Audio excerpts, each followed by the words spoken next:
Do you let anybody share the cockpit with you when you're flying your PA-46? Well, there's a lot of people that do. Does your wife or does your spouse sit in the front? Do they sit in the back? Do they help? Do they not help? Are they a hindrance? We're going to talk about sharing the cockpit today, and I've got two lovely people here to help me out, Jim and Amy Connors. I appreciate y'all joining the Malibu Guru podcast. It's our pleasure. Thank you, Joe. Yeah, pleasure to be here. It's been kind of fun because y'all are new to us. We've not flown with you before. You've been in the community, the PA-46 community, Jim, for how many years? We bought the plane in 2019. So yeah, you're still on 6 years ownership of a Meridian, but first year that we got to fly with each other, and I will say it was a bunch of fun. Yeah, it was a great time. Yeah, and totally different than some of my other training. Good. It focused on different aspects, which was great because I like to mix it up.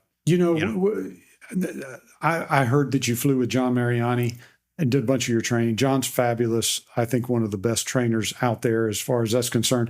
And so I knew you came to the training today with a good background. In other words, there's not very many holes that John wouldn't have touched. And so I was able to go down a bunch of rabbit trails today, which was kind of fun. And we dealt hard in the autopilot and the technology because you have a very nice Garmin panel in that airplane. And I really wanted to go down some of those rabbit trails and talk about them. And I think it was helpful. No, very helpful. Yeah. And that coming in, that's how you said, that was one of the things I wanted to go deeper into. Yeah. Because that's probably the weakest area we didn't do as much training with John about that. Right. Yeah, exactly. So good stuff. I knew you've had good training, but it was fun flying with y'all. Hot day, bumpy day, a hazy day, but your air conditioner blew cold and it made it really nice. So it's good to have you here. And what was kind of fun today for me, I rarely get the spouse that comes along for the training. And not only did you come along for the training, Amy, but you came along for the training and held a clipboard in the back and wrote down notes and was watching and you were involved. Yeah, that's what I like to do. I've done that every training that he's had. I go there, and John, when we first started with him years ago, we asked if it was okay if I came, and especially because I was a pilot.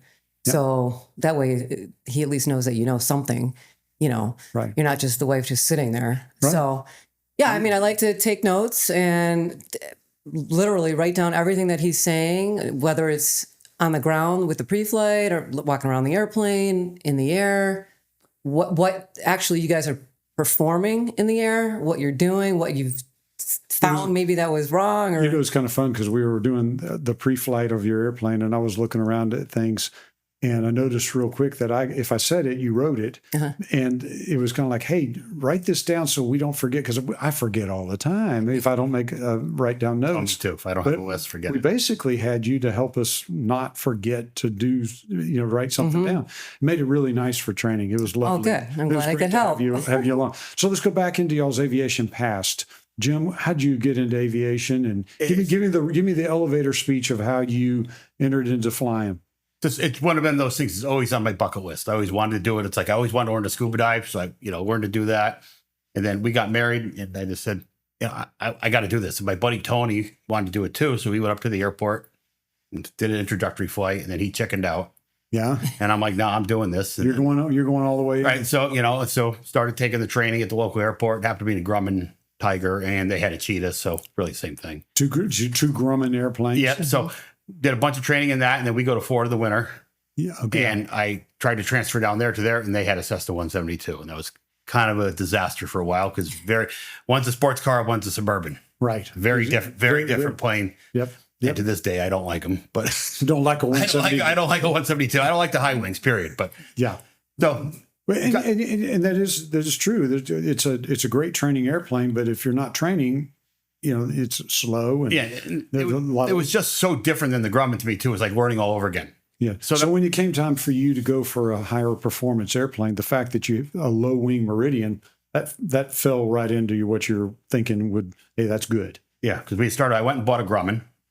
I said, I'm going to be in this. If I'm in it, I'm going to be in this. We bought a Grumman, learned the rest of the way that, did the instruments, put an Aspen panel in that at the time, and then moved to a Bonanza. Thank God. A36? A36. Yep. So thank God the insurance market was soft then because you could get reasonable insurance with no retract time. Correct. So we got all our retract time and all that stuff. And then we went directly from the Bonanza to the Meridian. Because we wanted pressurization. We wanted the turbine. Yeah. And because your mission is y'all have a home in Florida, you have a home in Connecticut. You basically have the glory. It must just be glorious to have a place where in the summertime you can leave Florida, and in the wintertime you can leave Connecticut. Y'all are snowbirds. Yeah. Right. Snowbirds. Yeah. And I say that lovingly because summers have come in here in Texas and it's going to be hot. And this summer we're going to be here for a bunch of the summer. I got some trips planned, but the summertime flying around, it can be hot. And so y'all going up to Connecticut where you have a home and you have a place to stay and you have a business and you make a lot of good stuff go. But in the wintertime, here comes Florida. So and the Meridian gets you back and forth between those two places. Yep. And when I got to go up for business, much more convenient just to go, well, we got to go tomorrow. Let's, as long as the weather isn't real terrible. Correct. We're good to go. It makes it a great traveling machine to get you back and forth between there. And then do you use it for personal and business as well on both sides? And we use it to travel. We up north, we use it just to go out to this place, Block Island, Short Wheel John. It's, way too much plane for that. But, 20-minute trip, you're there. But yeah, but it still does the job. Does the job. And, and then we use it to go, we've been to Bahamas, Jamaica. We're planning to go to hold that thought. We're going to come back to that. Let's go over to you for a second, Amy. Tell me, when did you get the bug to learn to fly? To be honest with you, I never had the bug. Okay. We got married and then he's just a go-getter. So if he's going to do something, he's going to do it. Yep. And that's just the way it is. And he got his, and they have what's called, I believe it's called a pinch hitter course for either the spouse or the girlfriend or vice versa, whoever's the pilot, the opposite one, to learn how to take off and land pretty much. Because if we're in the air and something happens to him, there you go. What am I going to do? If he has a heart attack, I mean, I'm a nurse. The first thing I'd try to do would probably save him, but you can't do that. You got to just forget about him and fly the plane and do what you got to do. You need to do what you got to do. And so your thought process was, I want to learn how to fly in case he has trouble. And, Correct. And you took a pinch hitter course, and basically that flowered up into a full-blown private pilot license. It did. And I didn't plan on that, but our instructor, Keith, he was just a very mellow dude, kind of like you. And I loved him. And he said I was doing a great job, especially with the landings. And he said, hey, if I was you, I'd keep going and go get your private pilots. And it sounded good to you, and you just kept on rolling. I didn't know that I'd be able to do it, but I did. That's so cool. Yeah. It's so cool because I have a lot of people that come to us, spouses that come to us, that we do a pinch hitter course or do something, but rarely do we have the spouse come that lets the pinch hitter course evolve into a full-blown pilot. Yeah. Full-blown line. Okay, so while we're on the pinch hitter course, you also went to a PMOPA convention and went to the pinch hitter course that's provided there. Talk to me about your experience. Yeah, I think it was, I forget the exact name of it, but from what Deanna said, I think it's the companion course or something like that. Yeah, same thing. And this was in Nashville, and it was excellent. And it's mostly women in there, wives, and a lot of them were older, probably because these aren't cheap planes. So, right. But most of them sit in the back of the airplane while the husband flies. And that's not me. No, I mean, I am definitely in the front, acting as co-pilot and doing what I need to do, which is a lot, actually. Okay, so let's break that down. When you're in the cockpit, what do you see your role as a pilot, and not instrument rated pilot, but a pilot? What do you see your role as? Is it helper? Is it person that has duties? How do you see yourself? Okay, well, first it starts outside of the cockpit. Okay, because I do the pre-flight as well. So he does his own pre-flight, and I do one to double check things that might get missed. Or not. Or to help. Just to have 4 eyes are better than 2. Right. So it does start outside the cockpit. And then once that's good, then I'm the one that, shuts the door and everything, which he can't do that. I mean, he could do that, obviously, when he flies alone, but make it easier. He gets his ground clearance and all that. I shut the door, we're ready. That way you can fire up right away because it's hot, usually in Florida. It was kind of nice today because it was very hot today. It's the first day that we hit 100 in Texas for 2025. It was a hot day today. what was kind of cool is that you knew when to close the door. In other words, you left the door open right till the last second when we're about to hit the start button on the starter, and it made it really nice. Yeah, that's probably because of Florida, obviously, because it's just as hot there practically. But you've learned how to do it, Yep. and there is a thing. A door on the PA-46 is something that anybody that deals with that door needs to know how to deal with the door. You need to know how, and you know exactly how to help, which means if y'all have, let's say you have some friends of y'all's go along, he climbs up into the front and starts doing work, knowing the back is taken care of completely. Correct. You know exactly, you're the last person on, and you know how to close the door. You know how to deal with things from an aviation perspective. Yeah, I'm pretty much not letting anybody touch the door because they can ruin the pressurization system if the door shuts That's the right. wrong way. So, Yeah, along the edge of the door, there's a door seal. And that seal can be damaged for sure. And replacing the door seal is pretty expensive. Yeah. You don't want to do it. So in your case, you handle all that part. Let's talk about when you're flying. What do you when the flight's going on? You've already said you're up front. You prefer to be up front because you just kind of want to know what's going on. Want to know what's going on, and then again, if something happens, you don't want to be in the back of the plane, right? Because now you don't know what's been going on up front as far as avionics and all that. You don't know where you're at or anything sitting in the back, really. But once we start the engines, my other job is, and going back to, is there duties? Yeah, I call them duties. The duties would be to turn the lights on, the pitot heat on, when appropriate. On the right, the switches on the right side of the airplane. Correct, right above my head. You know what to do, and there you go. And then I also confirm before we take off the bleed air is in. Just that he didn't forget and some of the ETS switch is on. As we did forget today. Yeah, it is. It was hot. One of the things that happens to people when they come to training is basically I try to diffuse that stress. I really do try to, but that stress still is there. And it ends up that whenever you're under a stressful situation, you're not going to perform as well as you would think. Right. That's all there is to it. I see it all the time as an examiner that I'll ask a question that's pretty hard, or a place that I'll help somebody dig a hole. And once they're down in that hole, the performance just goes to pot. Yeah. There's no doubt about it. So today during training, it's the first time we've flown together. And you basically forgot to put in the bleed air. Yeah, we were waiting to the last minute to let it cool down. That's right. And then we got talking about something when we got onto the runway. And, that's right. That's exactly. And then never got it back on. Like you said, that you're under that little extra thing. You know, someone's watching you, so you're, that's right. You forget the things you don't usually forget.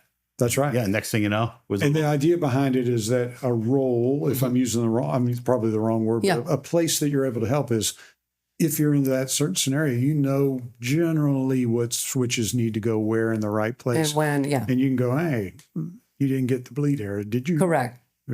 Talk to me about what Jim told me. Talk to me about what it's like to have a wife that's involved. Oh, it's great because it's I call it it's almost like a crewed airplane, but we're not following real CRM, like an airline. But she does her things. And it's great, but the only problem is when she's not there, I have to remember those other things that I don't do. So that's what and that was my next question for you is, you clearly fly the airplane at times without her because you're going off on a business meeting or whatever the case may be. When you don't have her along, are you missing things? Sometimes I have to slow myself down a step to remember, And, I don't have you sitting there making me nervous, so I can think a little better sometimes. But yeah, I have to remember because she does all that. Yeah. And I would not even like flying an approach. We might take an approach down low with her. She's looked up the chart. It's telling me all the stuff. I'm punching it in.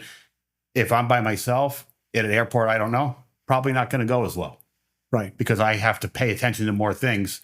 Or if you took the autopilot failed, like we were practicing today, well, if I got her, what's the minimums? She could look that up. What's for this? You. Yeah. What's that? I don't have to try to look at it while you're trying to fly, listen to ATC, or go, what was that heading again? Right. It's interesting to me because there's a play in the I say in the real world, but in the airline world or a crewed cockpit where you have this crew coordination that's very, very important. Who's the pilot in command? Who's the second in command? who's the pilot flying, who's the pilot not flying, what call outs are there. And there's a rhythm that goes in the cockpit that's very, very important. And everything's standardized, everything is crew coordinated. And the idea behind it, if one pilot's flying with another pilot and you bring any other co-pilot in, they're going to do it the exact same way. It's that way there's a rhythm and you know exactly what it is, and there's never a deviation, and that's all there is to it. Yep. For the PA-46 is not a crewed cockpit. It's a single pilot cockpit. At the end of the day, you have to be able to do everything. So the question is she a required crew member? And the answer is no. The question is, can she be of help to you in a appropriate crew resource management way? In other words, it's not like y'all read a book and said, this is the way crew resource management is done with your wife in the front of the airplane. But there is a rhythm that you're able to assist with, especially in an idea of handing the checklist at the right time, saying at the appropriate times, I don't see 3 green and we're on short final. You know, what's going on? Or the bleed air is this, or did you mean to have that switch in that position? Right. Things of this, or did you, they just called you on the radio. Right. That's another one. Yeah. I think they just called you. You know, there's a place for somebody. It's almost as if you were willing to do it wrong, if you were to usurp him or try to jump in front or do anything, become the passenger in command, you're going to run into a problem. You always have to be the pilot in command, Jim. But can you have help? And the answer is yeah, especially if it's same airplane, same other person, meaning it's not like you just put any old, schmuck in the right seat. This is your wife. This is the lady that flies with you most of the time. And quite simply, Amy, you would not, it's not your persona to jump in the back of the airplane, turn a blind eye, and ignore everything that's going on. Let me know what time we're going to get there. No, absolutely not. No. Yeah. And does this parlance into other parts of your life? Like if you're driving down the road, are you doing the same thing? If you're all doing business, are you involved? Is there a thing where she works with me on things. Driving down the road doesn't work out as well. Well, he's a tailgater. She's like, whoa. I'm like, shut up. Otherwise, we were going to hit the car. No. But in the boat, she has her job. Okay, there we go. Y'all we're docking the boat. She does this. I do that. Right. Exactly. Okay, so let's talk about, because you mentioned going to the islands. Y'all have been to the islands a couple times. You have a home in Florida, which means, and you've got a turbine, which means going over the water is doable, and you feel comfortable. Where have y'all been in the Caribbean, I assume? We've been to Bahamas, Marsh Harbor, Grand Bahama, Bimini, which Bimini's nothing, but Jamaica. Then we went to Jamaica. Okay. And we, you went to one airport to clear, then we forwarded to Grill. Yeah. Which is a sporty short runway. You got to be on your game. Yes. Yeah. And, we've been there now. We want to go to St. Martin next. You got to do stop. So we're trying to do some trips. We're considering going to Mexico, Cancun, because we've been there before. Yep. I got to look at all the. That's a very doable trip. And for you, Florida to Cancun. Oh, it's a very short trip. Totally doable. Yeah. No, I would have zero troubles with this. From a safety perspective, I've been to all the places you just mentioned, and I find them all to be doable, certainly doable. Do you feel comfortable going into the Bahamas, into the Caribbean with your Meridian? Yeah, absolutely. I mean, we've been to the Bahamas too when we had the Bonanza as well. Right. But yeah, you basically know. Do you feel better in a Meridian? Absolutely. I don't think I would take I'm not worried about taking the Bonanza, maybe the Bahamas, because you're not that far at a gliding distance. Right. But I would never consider taking a plane like that, over Cuba down, to there or the Caymans, where you're over wide open water for, right. Understood. Okay. So now we were talking a little bit about, because we have purchased a Starlink Mini. Me and Deanna have, and we have used it on the ground. We have yet to use it in flight, as far as just having it available to have in cockpit. But y'all have. Give our crowd a little primer on how it's working for you. You can start. We just got it about a month ago, because the forums, there's been this post going on forever with everybody talking about it. And it is fair to say if you go to the PMOPA forum, there's a forum post on there about using the Starlink. What's the best way to do it? That's a great place to go. And it's about 40 pages long. So some of it is not relevant anymore because they've changed the plans and all that. But they came out with new plans which was much cheaper. So Yes. we said, let's give it a shot. I mean, it's $400 or $450 for the thing. For the Starlink, mini, for the just to get Starlink. the equipment's going to be about Yeah. $400. Yeah, and you either got to buy a battery pack to power it, or you got to have a USB with like 100 watts. So I think it's Mid-Continent makes it. And what do you have? Right now we're using the battery pack. I ordered the USB. You got to put it in at the annual when you just can get it at every. Is the battery pack sufficient? Yeah, you get about 4.5 hours. Okay. So easily, I mean, the Meridian's not going to fly for 4.5 Right. hours. So yeah. So this is the battery pack's certainly big and is good enough for a flight. Yeah, it's just cumbersome. She's got to have it sit next to her Yeah. on the seat. It's about this- or you got to buy a longer cable. Our cable isn't real long. Right. But it's sufficient. It's sufficient. Working. It's sufficient. It does not, if you're on I think it's the local priority plan, it does not work over the water. Once you're 10 miles offshore, it shuts off until you're back near land. Even though it's a Starlink, Right. Because that's no, just it's the way satellite based. That's the way they do it with the pricing. So if you're flying all over to Texas and the US and all that, no Great. big deal. If If you're you going to wanna- the islands, Not so good. you would need to upgrade at that point for the month and pay I think it's $250. Global or Yeah. something like So that. this is good. So people are going to. This is good for people to know that if you're going over the water, going somewhere outside of the 10 miles off of the continental United States, you got to do something different. Are you able to surf the net? Or you get good reception? We were watching videos. We can surf the net. You can make a phone call if you put your phone on Wi-Fi calling. Great. Yeah. She was calling the FBO and say, make sure you're going to be open till 9. We need fuel. We'll be there at quarter of, just to confirm. And I'm going to throw this out. This is another place where a co-pilot, Oh, yeah. somebody in the right seat to know what's going on. We were talking about this, about how you were able legitimately to call up the FBO because you were going to be there 10 or 15 minutes prior to their closing. You just Correct. want to make sure somebody's there because we need fuel. Correct. And you're able to talk to them.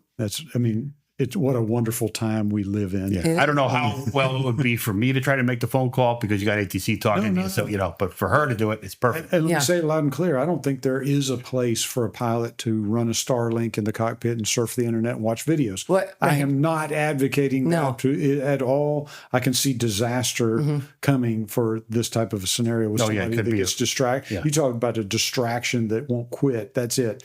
But if your spouse, if the kids are in the back, something happens, they want to watch a show, they want to watch a video, they want to be connected, you can. Or say you want to look up something, important that has to do with the airplane, the nose wheel thing or whatever, you want to look that up or something. Whatever. The internet's Weather. Right. Weather's another thing. 'Cause you Weather, can yeah. get access stuff that you can't access in the air. You could go to the ADDS website and look at everything.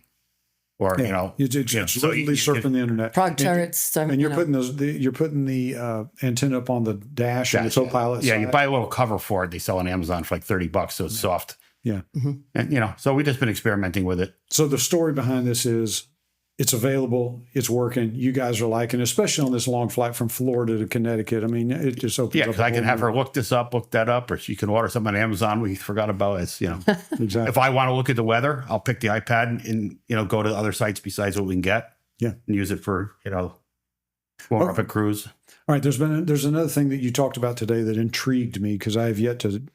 I've looked at their service, but Plain Logic, it basically is a service that will scan your logbooks, and then you have the data in your logbooks in a searchable, and it organizes the data so you can find out when that last thing was done and what's due next. It's a way for you to manage your maintenance. Am I saying this right? Yeah, basically, yeah. There's multiple software platforms. This is what I happen to sign up for. Yeah, that they scan all your logbooks, or I had mine already scanned, so they just digitize them. Yes. And then it's a web-based thing, and you can now look what's coming up. It's telling me my annual is due in 2 weeks right now. Right. I need to do the ELT. I need to do all these things. So it gives you a list, service bulletins. So it's a good way to keep track of what you need to do on your plane. Yep. And you can link it with your maintenance shop if they're so inclined to electronically sign That's right. That's a big deal. logbooks. If I brought my plane to you tomorrow to work on it, you guys could log into that. Yep.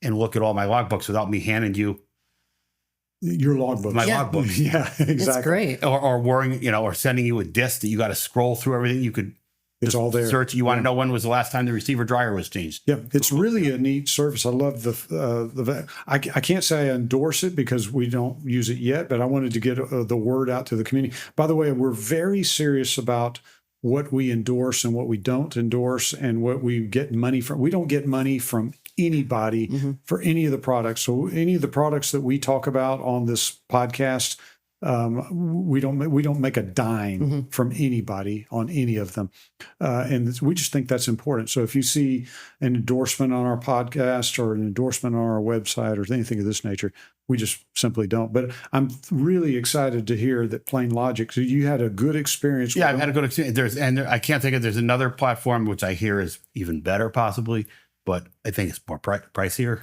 Right. Probably. But it's something good for pilots to know, hey, there's a service out there for something that really is needed, which is what is actually in my logbooks in a searchable format where the data you can go find out what needs to be done, and it's all very interfaceable with a maintenance shop, which my guys appreciate. Yeah, and it just makes it because let's face it, this plane isn't a jet, but it has a lot more maintenance items than say like our Grumman that we, I track the Grumman on a spreadsheet. It's very small. If you look at some stuff like your fuel control unit is coming up every 6 years, and your prop control, your generator, alternator, there's all these different things that have time limits and costs involved.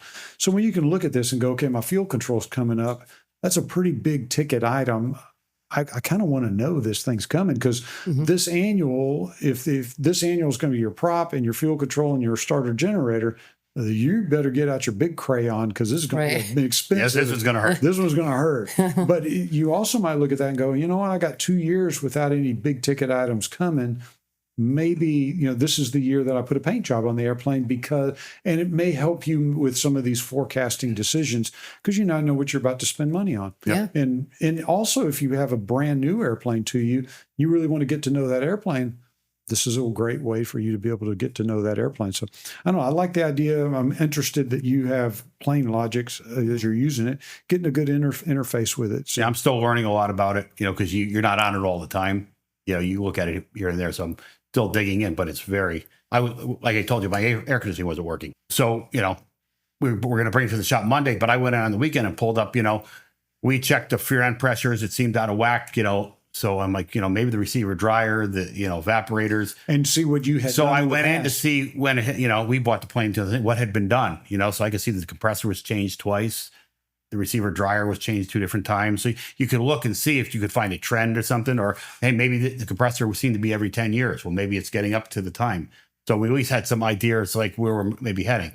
As it ended up, it was just Freon was too low, must have a itty bitty leak that leaks out over a couple of years. Right. They charge it, we're good. Yep. But it gave you the knowledge, the awareness that you. But you can search for anything. I wanted to see when was the last time the tires were changed. Yeah. Well, as you can see, Jim and Amy are a good example of a couple that does good in life and they do good in the cockpit.